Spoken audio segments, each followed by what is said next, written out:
What does it mean to be called crazy in a crazy world? Listen to Madness Radio, voices and visions from outside mental health. Sponsored by peer-run support communities Freedom Center, the Icarus Project, and Portland Hearing Voices. Madness Radio can be heard on FM stations on the Pacifica Radio Network and is streaming, podcasting, and archived at madnessradio.net. Welcome to our new broadcast station, KBOO, in Portland, Oregon. Thanks for joining us today on Madness Radio. I'm your host, Will Hall. Today, my guest is Dr. Arnold Mindell. He is a Jungian therapist with 40 years' experience working with individuals, couples, families, organizations, and large groups, and he has also done conflict resolution work in war zones. Dr. Mindell is the founder of process-oriented psychology and has extensive experience working with people diagnosed with schizophrenia, bipolar, psychosis, and extreme states of consciousness. He is the author of more than a dozen books translated into many languages, and his new book is called Process Mind, A User's Guide to Connecting with the Mind of God. So welcome to Madness Radio, Dr. Arnold Mindell. Thank you. Thank you, Will. It's a pleasure to be with you and to connect with you and all your guests. I'm very interested in having you on the show, Arnie, because you have developed a very innovative and creative approach to working with states of madness that came out of Jungian psychology, that you were studied as a Jungian therapist, but then you went on to develop your own approach called process-oriented psychology, which I'm very interested in. I'm actually a student of that here in Portland, Oregon.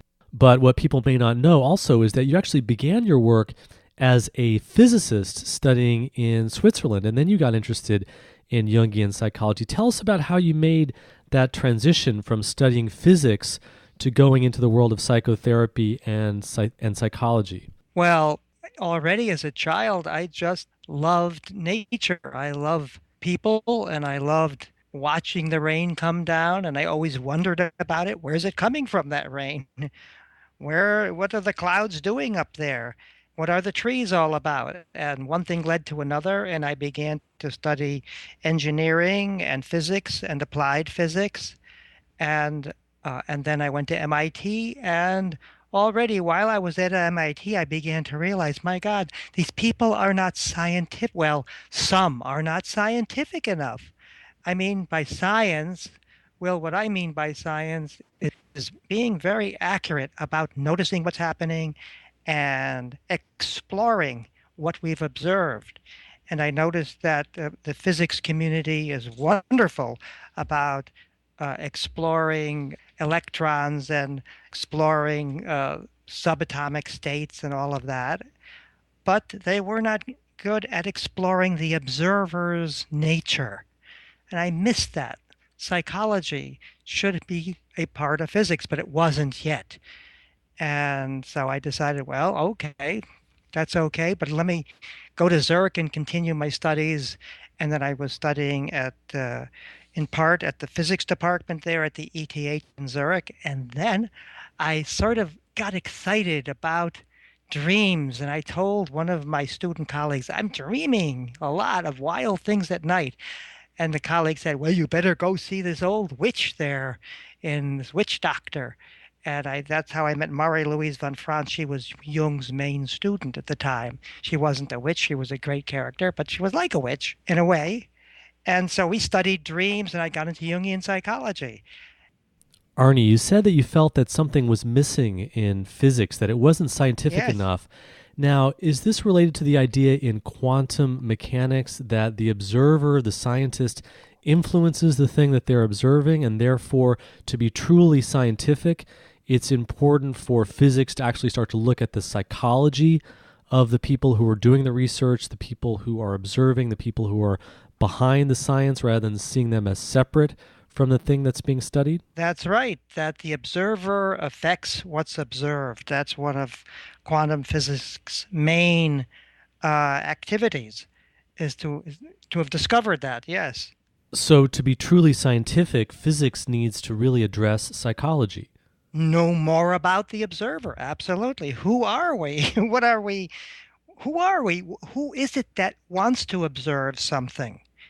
And is there something connecting the observer and the observed? And of course, the answer is yes, it's the universe. But what is that universe? In any case, those were interests that got me going.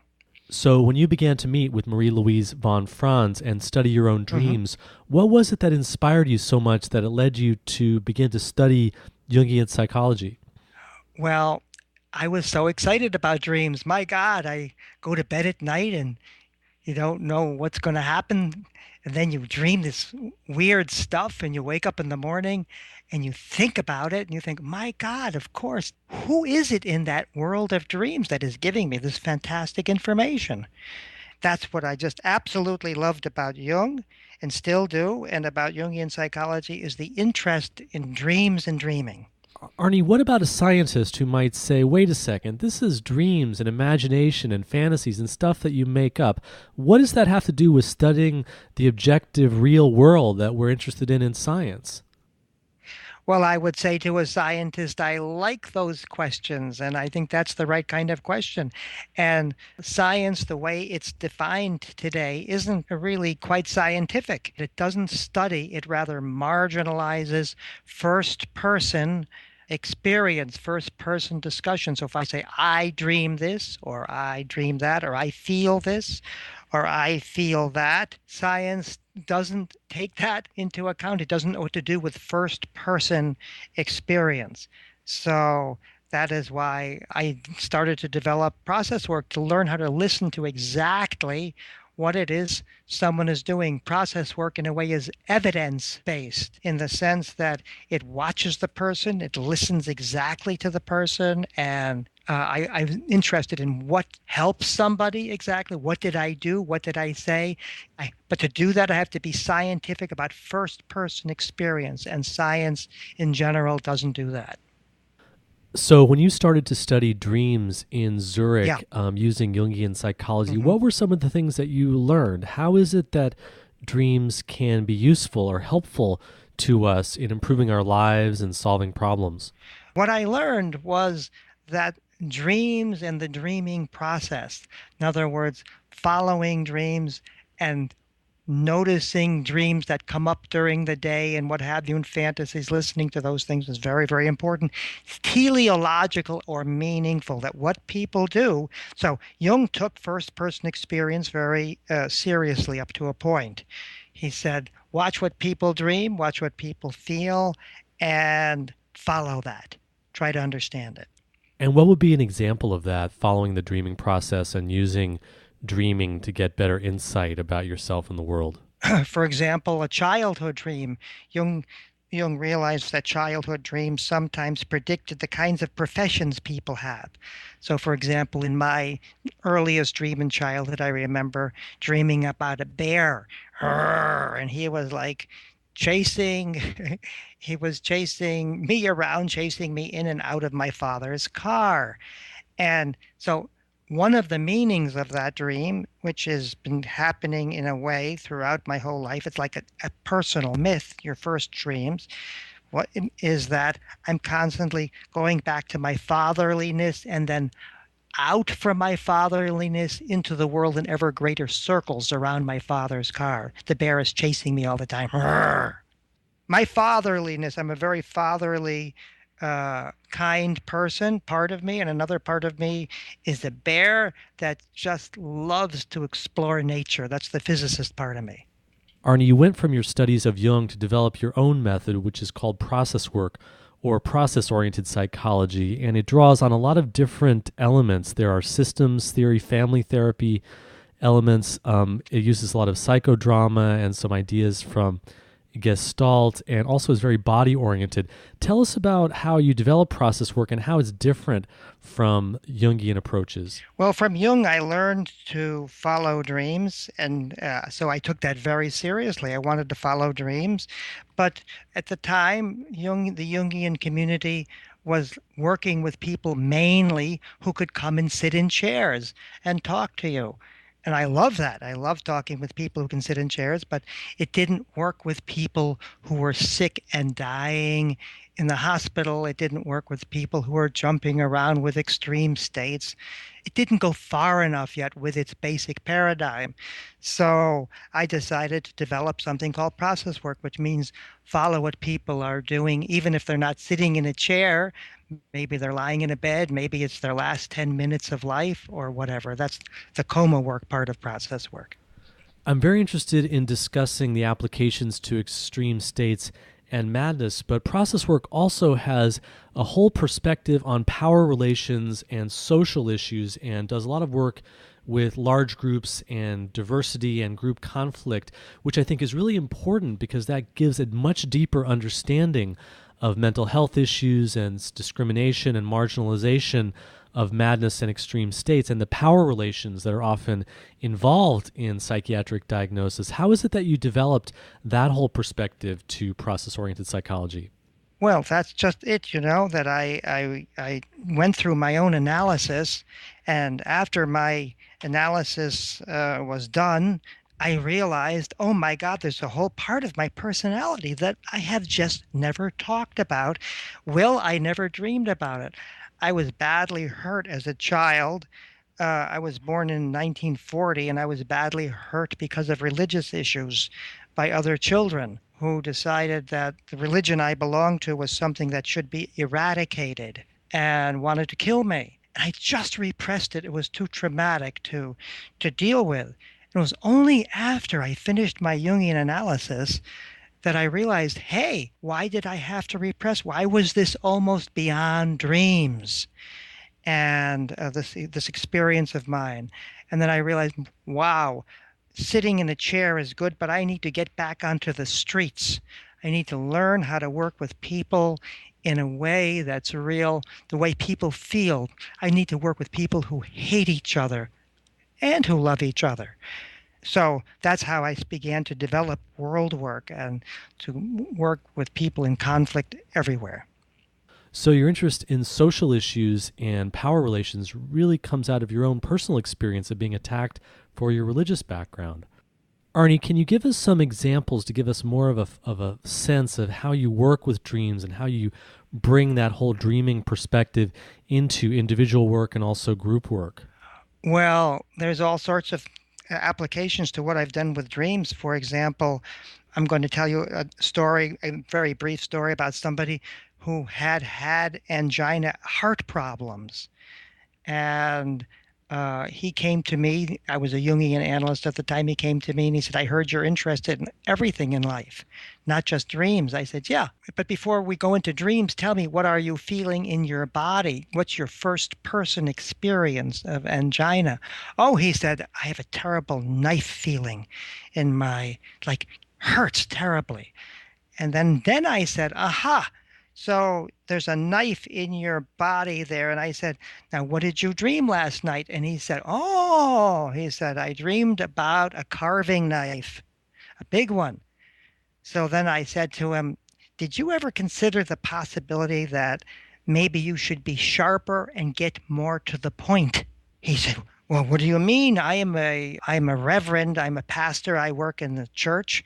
But the people have said to me sometimes I'm too wishy-washy. I don't get to the point. So I said, it might be possible for you to get a little quicker to the point, and as well as taking your medication for your heart problem. He was so delighted. He went and he made a couple of big points the next Sunday morning. And he came back and he said, gee, I want to pay you for this. And I was very happy. So that's an example of how dreams and body experiences go together, and how the dreaming and body experience are meaningful and may even be healing if you can integrate them. And that same kind of pattern between body experiences, dreams, and changes that are needed in the outside world, that also shows up in group experiences. Well, as you know, the getting people together who don't like each other, one group says to another, you guys are just terrible. You are oppressive. I'm thinking right now, but I can't tell you the details of it, of a border dispute between two nations. And on the border, there's a people that are very unhappy about everything. And these people are saying, you guys oppress us terrifically. Well, the others say, we don't oppress you, of course. The big nation says, we don't oppress you. And the little group says, you oppress us. And so the oppressor becomes something in the air, is dreamlike. An oppressor is in the air. No one wants to claim they're the oppressor, even though the little group too has, I won't say the details, has endangered the bigger group. Let me call it that way. Tries to oppress them. So by playing out the oppressor, which is a power in the air, both groups start to act out the oppressor instead of just accusing the other group of it. They get into it and play it out. And through that, I say to them, now get to the bottom. What's behind the oppression? And behind, and I'm thinking of one particular group process and where both groups discovered the same thing. Behind the oppressor is an intense desire to be recognized and valued in their individual beauty, the way they really are. And it wasn't just to oppress and kill the other person. Behind the oppressor was something deeper. It was the desire just to be valued. And as soon as both groups could see that, they're actually they do value things in the other people. So that was a momentary or a temporary resolution. The dreaming here would be the oppressor, which no one wants to admit that they are. So this gets to something that's extremely interesting and compelling to me about process-oriented psychology and your work. When I had my own experiences that were called psychotic, and also Right. when I've had visionary experiences or gone into altered states, I've come to this realization, this very powerful, mystical realization, you could call it, that the world that we live in is actually a dream, that we think of it as something that's objective, but actually what's inside of us Yes. is also outside of us, and what's outside of us is a reflection of what's inside of us in exactly the same way that we experience dreaming at night. But you're saying that this is happening during the day, that reality itself is in some ways structured like a dream. And this sounds like a very far out idea, but you've actually turned this into a practical tool for working with individual symptoms, for working with groups, for doing therapy, for doing conflict resolution. And this is really your framework of what reality is. And it draws on a lot of the world's indigenous cultures and traditions that say there is a dreaming that's going on behind events. There's a deeper underlying intelligent reality that moves behind experiences that we have. What is reality is a very central question because most wars, most inner problems that all of us have, most relationship problems they are somehow connected with the question, what's real? So that conflict that often happens where one side says, you're crazy, and the other side You're says, no, crazy or you're crazy. It's a yeah, conflict over what's objectively real. that kind of conflict, or somebody says, I think you're after me, and the other person says, no, you're nuts. I'm not after you. That kind of thing. And so what's real? And now, so the reality that now I have found to be most useful is reality is a consensual. I start with consensus reality. Everybody says, well, reality, let's say you can see the moon gets eclipsed, and everybody on Earth will say, aha, we saw that. We took pictures of it. That's real. But that's only really been the last few hundred years. Before then, people said, like for example, in Northern Europe, people said, no, what's happening when the moon gets eclipsed, you can't suddenly see the moon. It's not that the Earth came in between the sun and the moon, blocking out the moon. What they said was instead, no, wolves come and great wolves come and start eating up the moon or the sun, as the case may be. They start eating things up in the heavens. And if people don't scream, if they don't scream, those wolves won't stop it. They'll just eat everything up. So today we'd say, okay, one reality is that the Earth is becoming between the sun and the moon, and therefore we can't see the moon. But another reality, let's call it dreaming because you can't see it right away happening, is that wolves are eating up the moon. And people need to scream to stop them from doing that. Otherwise, the moon will be eaten up. Now, today they call that dreaming, but I call that a second part of reality. Why? Because it's real. How do I know it's real? Because if you go to New York City, well, and you try to look at the moon or you try to look at the sun even on the nicest day, the sun is getting eclipsed by what? By the smog. It's as if the wolves, that means the people, us human beings, are eating everything up and we're making a mess out of our environment and you can hardly see the stars or the moon or the sun or anything anymore. And we need to scream louder to stop it. And we're just on the verge of doing that. So, were those early Scandinavians nuts? Were they dreaming? Dreaming is part of reality. Your dreams are aspects of reality. And if you don't see it right away, you will in time. So, first is consensus reality, then a second level of reality is dreaming, like the wolves or like personal experiences. And a third level of reality is very, very sentient and very, very subtle. It's the feeling like gravity of being moved. It's what the Aboriginal people call the dreaming. So those three levels, consensus reality, dreams, and the dreaming, let's call it, those three things together make up reality for me.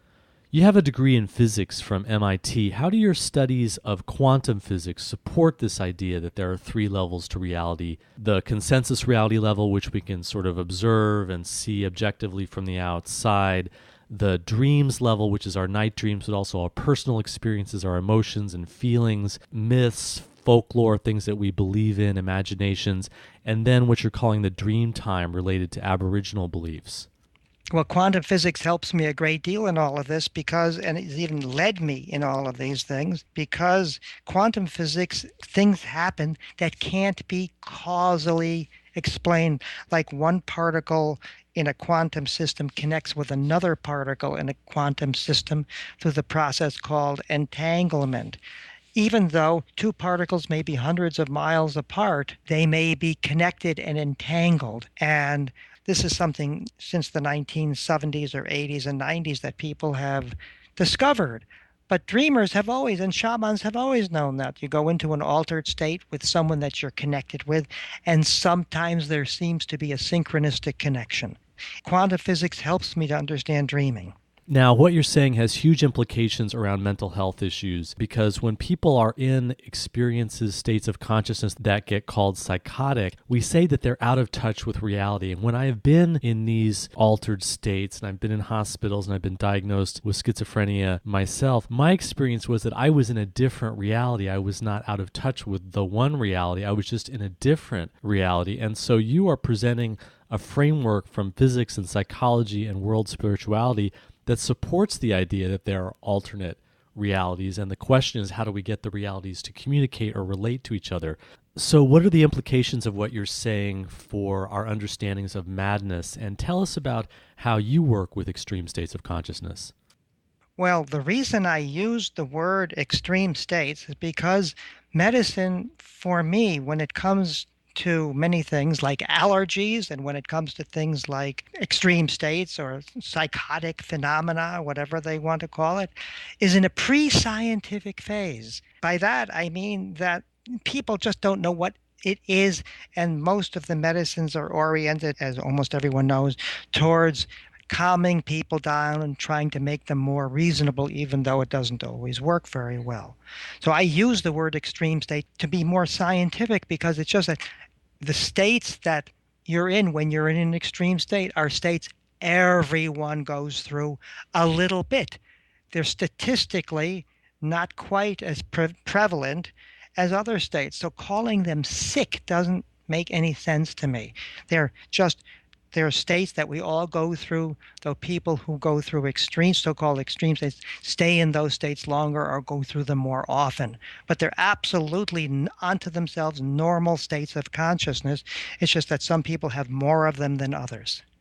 So even though some people are in these states to a larger degree or they stay in them longer, everyone goes through moments when they're suicidal or they're experiencing paranoia or they're in some kind of other reality or having some kind of experience that for a moment could be considered psychotic. That's absolutely right. Everyone is depressed and feels low sometimes. Everybody gets manic. Everybody thinks, oh, what the hell is life about? I don't care about life much anymore. That is a very, very common, especially in the dark periods of the year. That's a very common thought. That's why I call that people in so-called extreme states show the states other people don't really like to look at very much or work on. And so, because others want to marginalize those states become marginal, and the people who go through those states get marginalized. And marginalized means looked down upon. Oh, you're weird and you're crazy, you're sick, or something like that. And that doesn't work for me. And why do you think that those experiences and the people that go through them get pushed to the sides in society? Is it out of fear? Is it out of people being afraid of looking at those parts in themselves? Yes, yes, and yes. It's because culture says, in a given culture, we say, we are this, we are not that. And when we say we are not that, it means that there's aspects to us that we refuse to look at and don't want to have. When people go to school, in kindergarten, teacher says, for example, I still remember working in Australia, and the teacher says to one of the Aboriginal children, stop dreaming so much. Come on, you got to be real. So suddenly dreaming and the culture of dreaming and fantasy and what have you becomes marginal and the people become marginalized. So that's why I say part of the difficulty is that cultures get very, very rigid, and people who go through extreme states then come forwards with balancing kinds of experiences that could really enrich cultures. But you have to have a culture that's really open-minded to understand that. And that's, of course, my great hope. That's a very interesting idea, and it goes against our ordinary understanding of experiences like suicide or mania or paranoia, that you're saying that they actually have something positive potentially to offer the culture.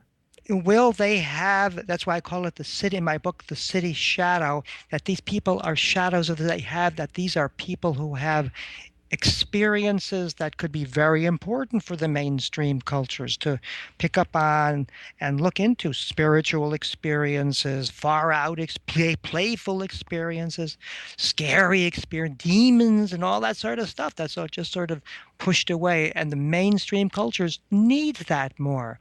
We need to see it, people to learn, go on stage and process these great experiences to show things. So I'm still waiting for theater to happen to bring all these experiences.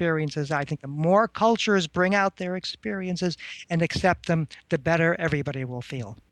If you're just tuning in, this is Madness Radio, and my guest today is Dr. Arnold Mindell. He's a Jungian therapist and the founder of process-oriented psychology. He has more than 40 years' experience working with people diagnosed with schizophrenia, bipolar, and other extreme states of consciousness.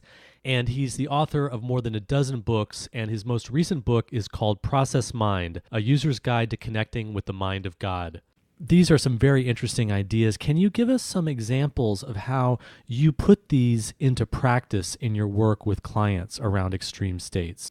Sure. I've had a lot of experience, and I worked originally in Switzerland in main mental hospitals and stuff during a time, Will, when people still didn't have pharmaca, they didn't have the medicines to cool people off. So I saw them in their states that they were. For example, a situation that comes back to me was one of my clients, who was a doctor, asked me to come and help him with a client of his in the hospital, in a mental hospital.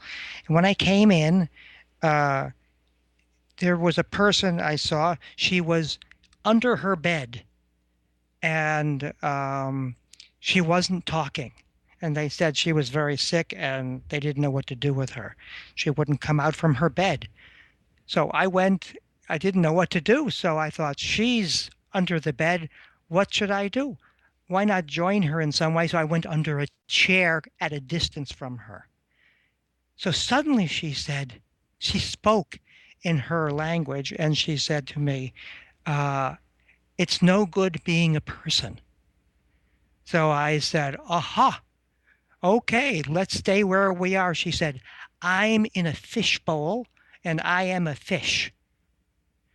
Will, this was the first fish I had ever met who was speaking to me, and I loved it. Will, she was doing something for me that, I had finished my Jungian studies. I was sitting in chairs, and here's somebody under her bed in a fishbowl who says that she's a fish. So what should I do? I don't know anything. I never learned about that. So I just went blub. and she went blub blub, and we blubbed around together, and she was under her bed, and to make the story short, after a couple of months she was walking on the street seeing me in my practice. And then she explained to me, she said to me, Arnie, I said it wasn't worth being a person. And the reason was because my father came from a country that has done some very bad things to people, and he was involved in that. And as soon as I found out he was involved in doing some really bad things to other people, I decided it wasn't worth being a human being anymore. I didn't want to kill myself, and suddenly I found myself becoming a fish. She told me that story, and it took some months before she told it. And we cried together and this and that. And then anyhow, she was, let me say, normal from there on out, and became actually well, I can't say the details. She became she's a great person. Good things happened to her. So you're seeing whatever the person is going through, no matter how bizarre or strange, as potentially meaningful, and then you step into it and join them in it as if you were joining them in a dream that they were having, and that becomes helpful to the person. You're saying it beautifully, Will. Stepping in with her, dreaming with her is so important, that validating her experience. And at the same time, Will, she's doing me a favor. How many times have I had the chance to play as an adult with another adult who's under the bed as a fish? I want to just say she's also healing something in me. People heal us by what they do, by bringing up a marginalized experience. Or a very different kind of thing is, in that same hospital, the doctors invited me to work with another so-called impossible patient. I walked in the door, and there was a very thin woman at the other end of the room, right near the window. There was a window in this room. And she said to me as I opened the door, "Don't come an inch closer."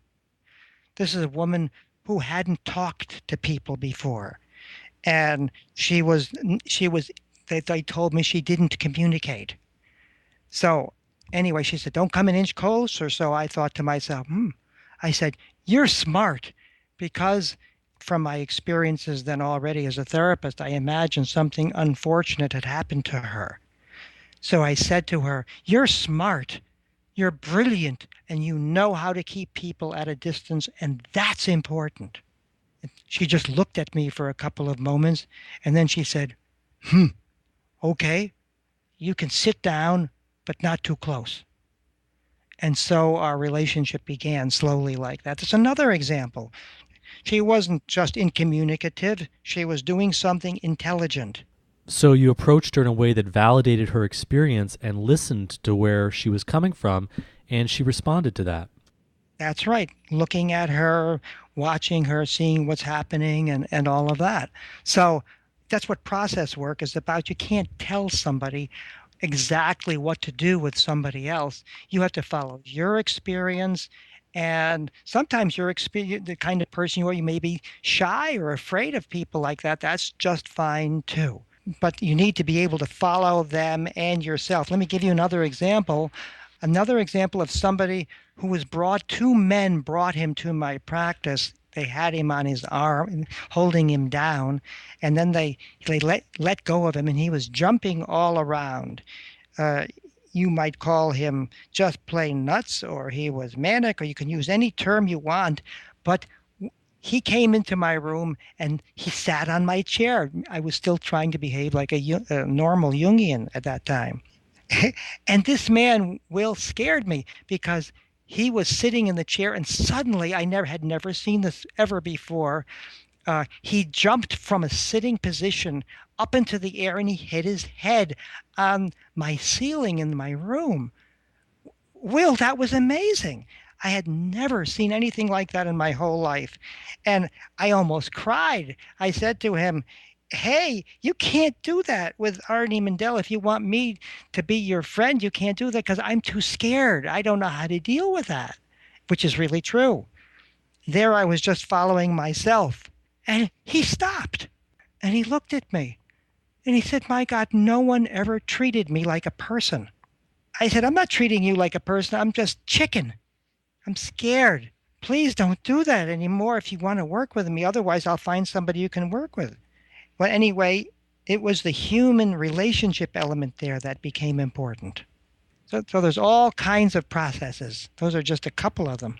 You mentioned that when you were working in Switzerland in the hospital, it was in an era when medications were not used as widely as they were today, and people were expressing their extreme states or their psychosis or their mania. And so you were able to work as a therapist very dynamically and creatively with that expression on its own terms. Now, today, that's not the case. Medications are used widely and routinely, and any kind of expression of a bizarre state is often seen as something that needs to immediately be medicated and controlled and tranquilized. What do you think about that? What's the relationship between working with extreme states and medications? I totally understand medications. I totally understand the medical community. Not everybody has enough training to work with unusual states of consciousness. And so I totally appreciate, and many people, including the clients or the patients, feel also, gee, this makes it easier for me. This is fine. I love this. It cools me out. Great. Then I think that's part of process work. They like that. That's their process. Let's follow cooling everybody down. But some things, there's often a residue of unhappiness or misery or fear in the background that doesn't cover. It's not everything. They're doing as best they can, but it doesn't really cover the true nature of the person. Like, for example, one of the most amazing situations I came across was one day into my practice was marched a person who said, "I am the light." And the people who came with him said, "He said that just now." This man said, "I am the light." The people who brought him said, he was saying he was the light in the middle of this big festival in downtown Zurich. And at the moment he said, "I am the light," the chandelier above crashed to the floor. So they were freaked out. They thought he was a magician. Was he crazy or was he a magician? So he came in and he sat there to me and he said to me too, "I am the light." And I thought, that's really exciting. Let me try that. I said, "I don't know what that's like. Let me try it for a moment." I said, "I'm the light." And he said, "No, you're crazy if you think you're the light." The role switched, you see. He was the light as long as nobody else was picking that up. It's like cultural. So I said, "I'm the light." He said, "No, the light will crash on your head. You've got to bring that down to earth." I just said, "I don't know how to bring light down to earth. How are you supposed to do that?" And he gave me all sorts of tips. So that helped him and helped me and made him into a very creative person the rest of his life. He changed, all sorts of good things happened. But that's like medicines wouldn't have allowed me to know him in that state and in these altered states like quantum physics predicts. Sometimes magical, but I'm not going to call them entangled states occur, like the light and then the light crashing. This is a possible quantum entanglement situation. People in extreme states frequently have magical or quantum-like phenomena happen to them because they're at that in that level. Arnie, one of the reasons I like the title of your new book, which is Process Mind, A User's Guide to Connecting with the Mind of God, is that it makes me think of the states that I've been in and other people who've been diagnosed with psychosis have been in, where we feel like we're plugged into the universe. We feel like we're connecting to the deeper absolute truth of the whole of reality, the mind of God. And this is not to romanticize those states, but for some of us, do you think it's possible that psychosis or madness is a positive experience and it could be part of a renewal process that could add something to the individual and even society if it's held with the kind of respect and listening and curiosity that you're talking about here? I mean, I can just say yes to you, that people going through unusual states of consciousness frequently have synchronistic connections, and these are spiritual connections. People have called that God in the past. These days, spiritual and God experiences, at least in the consensual way of looking at things, these are things that aren't understood very well. And so it's the great job of the person who is going through unusual states of consciousness to learn how to bring these, what shall I call them, divine experiences or synchronistic experience, how to bring that closer to reality, unless others can help them do it. But if you've had that experience, it means you have the ability also to bring them together with everyday reality eventually. Arnie, I think one way of understanding your work is that you're really urging a rediscovery of ancient Aboriginal and Indigenous wisdom and bringing it into modern science, especially psychological science and physics. And I know that you've traveled a lot and studied with Aboriginal and Indigenous societies and learned from the leaders and teachers and healers there. What do you think that those cultures have to offer us in terms of the way that they deal with extreme states of madness? I mean, if I think, for example, of my experiences with shamans in Aboriginal Kenya some years back, if someone was saying they were going through an unusual state of consciousness, these people would go into a trance and they would speak to what it is in that person they felt was bugging them, or they would help them with their fantasy. Just like I play with people and talk to them, they would go into altered states and talk to their states in that way, using imagination to deal with imagination. And those shamanistic cultures still have a great deal, I feel, a great deal to offer our modern day culture, which has gotten too rational and too marginalizing of the dreaming.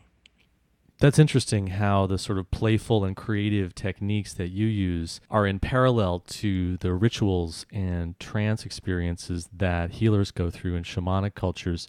What about the role of power, status, and rank here? Because when someone is identified as having a problem or diagnosed as having a mental disorder, there's usually a big power difference with them and the people around them, the hospitals, the providers, also the family. There's a power difference in the family. And then in the other direction, too, I think sometimes people who have extreme states exert a lot of power over the people around them. Maybe it's an out-of-control kind of power, but it's still a kind of power. How does status and rank fit in here? Well, I just think of the typical family situation or of a community situation. I think of the family situations which I've worked with, and where somebody in the family is doing some weird stuff as far as the family is concerned. Like, for example, some years back, I worked with a child who had the strange habit of spitting all the time. And he just spit and spit and spit wherever he could. And his parents brought him to me. What are we going to do with this bad kid? He's spitting too much. So now here is a definite rank situation. They are looking at him as really marginal, bad, and let's get rid of him. They have all the rank and power that you could have. And yet, so his extreme situation, in a way, is as power needs to be as powerful and was as powerful to really get them to bring him to me. So he was low rank in that situation, low power. And so by getting them to pick up his situation, for example, to getting them to be dirtier, they were Swiss. Swiss are very, very clean people, or at least most Swiss are very, very clean and neat. So by getting them to be less neat and to spit occasionally, he stopped it. It's again a social issue. It's a rank issue. People who are in unusual, that's one little tiny example. People who are in unusual states of consciousness feel disempowered by the cultures that they're in there, and actually they could be bringing something new that the whole culture needs. Like in Switzerland, to spit occasionally wouldn't be all that bad. So in a sense, this symptom of spitting is really a role that's kind of balancing or complementing the larger context of the family and society, which is really too one-sided, being too on the side of cleanliness and control. It seems like this is related to the idea of systems and to Taoism, the Chinese philosophy of Taoism, that everything is a polarity and everything has two parts and things are always moving towards balance. Can you say something about that idea and the idea that humans are really part of these shared fields, that we're actually part of each other? We're not really separate, but we're part of a larger system or whole, and we're playing complementary or balancing roles for each other. And it's the purpose of the deeper dreaming, which is often behind symptoms or difficulties, to help us move between the roles or get the roles into more balance or more relationship with each other. Will, you said that so well. And I would only amplify that by saying there is a Tao, and the Tao wants everyone's yin and yang. It wants everything. The field that we live in is is whole. It wants everything. We need everybody. We need everybody's experience. And only everybody's experience, that's what democracy really is about, or deep democracy. Everybody's experience is needed to create a whole community. So I'm going to talk about an electron just for a moment. One of my teachers, Richard Feynman, who was a very well-known physicist, he explained quantum physics this way. He said an electron or an elementary particle going from my office to the process work center in Portland, for example, he would say an elementary particle going doesn't just go down the street directly. He said that particle tries many, many, many different paths first. It may go by way of the moon. That particle may be going by way of Mars. It could be going by way of Hong Kong or Zurich to get to the process work center, even though my office is right near it in Portland. In other words, that it chooses finally the most reasonable and shortest, easiest path for itself. But all the other paths were needed to be explored first.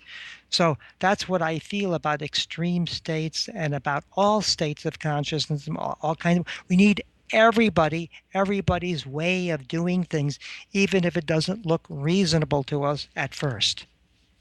Wow, that's an amazing and very vivid example that the most elementary particle needs to explore all these different ways until it finds the most direct way. Mm-hmm. I imagine there might be people listening to the show right now who are going through disturbing experiences or scary experiences that don't know what to do. Maybe they've gone to the doctor and the doctor says, well, this is a disorder. Let's not explore this. Let's take a medication. What would you say to them? What sort of advice would you offer? Well, I would say to the person, follow your own true nature. You know more than all of us. Follow your true nature. If it feels better for you to take care of yourself in a conventional way and take something to calm things down, go ahead and try it. If it doesn't work, try another path, like the electron. Then go ahead and go into the meaning of it. Find somebody who will travel with you in the sense of move with you into that state. If you can do it by yourself, terrific. If you need help, find somebody who will play with you with those states or explore them with you. Don't just think there's something terribly wrong with you. Consider the possibility that what's bothering you might be very significant, not just for you, but for me and for everybody. Are you hopeful for the future, Arnie? Do you feel that society can make the kinds of changes to listen to our dreams more and to take a different kind of perspective, a more indigenous or spiritual perspective on reality? Are you hopeful for the future? That's a very good question, a very big question. Am I hopeful about the future? And I can say, I love people the way they are. In other words, the way people are is not what bothers me. What would make me happier is if we could find a small percentage of people who are able to play with and move with and facilitate the various fields and the various conflicts on this planet. People who can say yes to this state of consciousness and to this idea, and also maybe a little bit yes to that state of consciousness. We need more of them. And I'm not just hopeful. That's what my whole work is about, trying to find better facilitators for all of this. We certainly need that around mental health, more valuing of experiences that get called psychosis or disorders. Your new book is called Process Mind, A User's Guide to Connecting with the Mind of God, and you developed a whole earth-based approach as part of process-oriented psychology. Tell us a little bit about that. Yeah, well, because of that goes back to my physics background. Einstein always wanted, he said, I want to know, he said, I want to know the mind of God. I want to know the thoughts of God. Everything else is a detail. What's this universe about? How did we get, what are we doing here? And what's it all about? And this is one of my great drives, is to explore that and to find out more about the process mind. And the mind of God is a physicist's term for the laws of nature. I want to understand more what is the mind that we are living in? How can we play with it more, understand it more, find out more about it? And that book is about just finding the centering self inside of you. It's the intelligence in the field that can work with all the various polarities. So we project sometimes the deepest part of ourself upon wonderful spots on earth. And so the Process Mind book tells you how to get in touch with yourself through those spots on earth and use it in practical ways in everyday life. We are quickly running out of time. Is there anything else you'd like to add, Arnie? Thank you. I just want to stress again, we need everyone. We need every experience. Only together do we create a wholeness. It's a very important thing for me. It's a social issue. It's a medical issue. And the more that we realize also as practitioners or as clients that we need all kinds of states of consciousness, we need to understand them all. We need everybody. Everybody's important. I feel that attitude is something I really would love to get across and need help from others in getting across. And how can people get in touch with you and find out more about your work? The best way to get in contact with me or with Amy and me, my partner, my wife, is www.AA, that's two A's, Mindell.net, AAMINDELL.net, or you can find us on Facebook. Arnold Mindell, thank you for joining us today on Madness Radio. It's been a pleasure, Will. You've been listening to an interview with Dr. Arnold Mindell. He's a Jungian therapist who developed process-oriented psychology. He has more than 40 years' experience working with individuals, couples, and groups, including people who have been diagnosed with schizophrenia, bipolar, and having psychosis. He's the author of more than 12 books that have been translated into many different languages, and his most recent book is called Process Mind, A User's Guide to Connecting with the Mind of God. That's all the time we have on Madness Radio. Thanks for tuning in.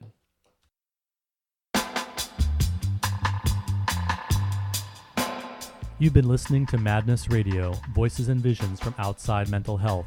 Madness Radio is co-sponsored by peer-run support communities Freedom Center, The Icarus Project, and Portland Hearing Voices. Hosted by Will Hall, music producer is John Rice, with technical assistance from Jeremy Lantzman. Listen to our internet stream, podcasts, and show archives at madnessradio.net. Madness Radio can be heard on FM stations on the Pacifica Radio Network, including KBOO in Oregon, WXOJ and WBCR in Massachusetts, Alaska's KWMD, and WPRR in Michigan. If you have an idea for a story or guest on Madness Radio to help get us broadcast on a station near you, or if you just want to share what's in your head, contact radio@madnessradio.net.